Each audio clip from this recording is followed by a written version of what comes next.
Hello, and thank you to the third of our 8-part series on new leader innovation training for Minnesota Centers of Excellence.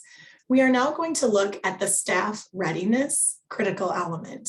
Staff readiness is addressed in our benchmarks of quality, or the BOQ, as one of our critical components to implementation success. So what is staff readiness? Staff readiness and buy-in are a critical part of the work. Staff readiness really looks at the attitudes and beliefs that our staff have around the innovation we are going to be implementing. Your program has already gone through the exploration process. You're a new leader to an existing team. And so in the beginning of the work during exploration, there was some staff buy-in and readiness work. So there was polls to establish staff buy-in. There was reading of research and understanding what these practices are and how they impact children and families. In order to move forward, you established initial staff buy-in prior to starting this work. Now we are talking about ongoing staff buy-in as a leader of a program who's already engaged in this process. And so ongoing staff buy-in is going to be continuously building a culture that includes these practices, that offers information and solicits feedback, and also making sure as we onboard new staff, they're ready and bought in to these practices as well. So again, let's go ahead and see what is in our implementation team manual so that we have an awareness of the resources that we'll be looking at. So again, in our share site, which you can find the link for this on your supporting new leader agenda document, you'll go to the share site, to the implementation team tab, find your implementation manual, or you can certainly use a hard copy if you have that. Then going to the second component, which is staff readiness, we'll look at the overview document. And I'll invite you now to pause this recording and either on this screen or in your own documents, go ahead and read through the ideas to nurture staff commitment.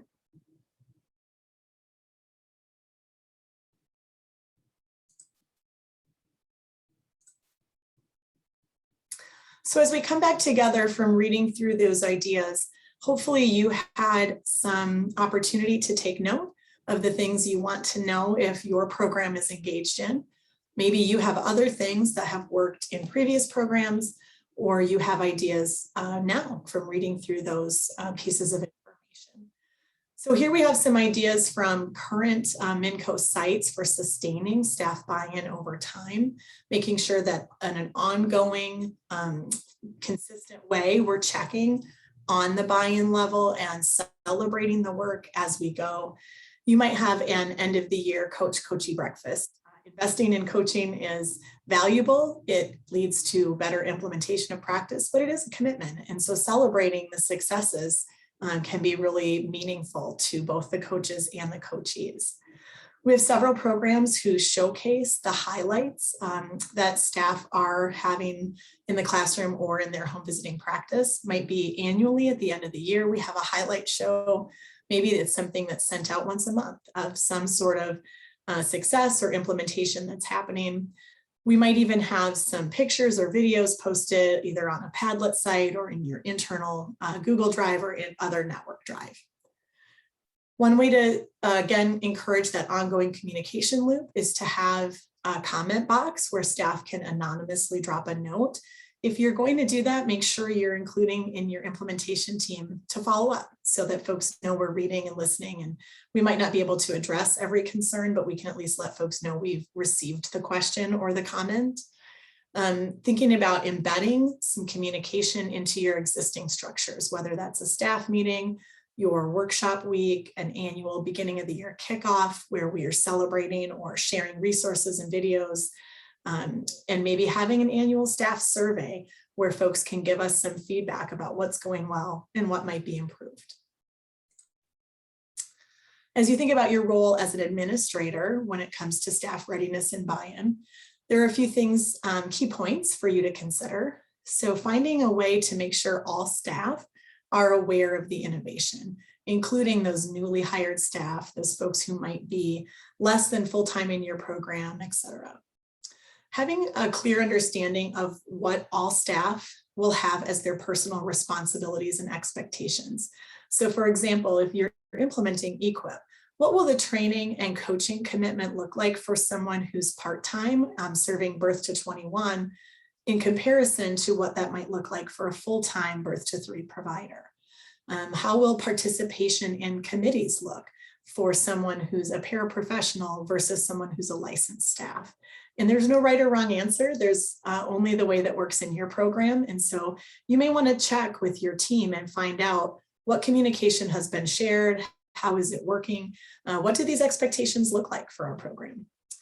Another administrative task is that systemic process for sharing information with all staff and gathering input. The communication cycle is incredibly important for folks to continue to be bought in, having an understanding and awareness of what's happening, where they can get information, where they can share feedback.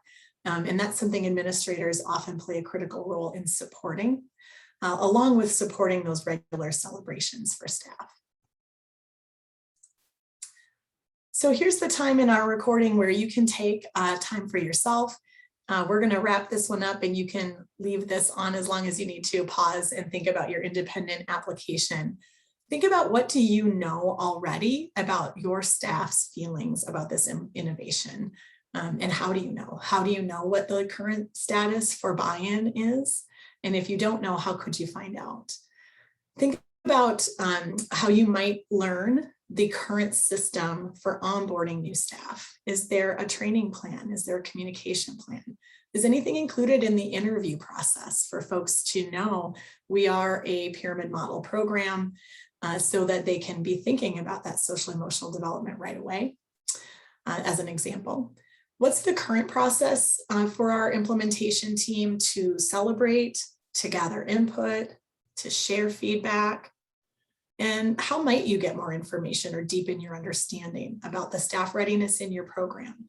Who's your go-to for this information? So that concludes the third of our 8-part series of onboarding new leaders to the innovation work. And thank you for watching.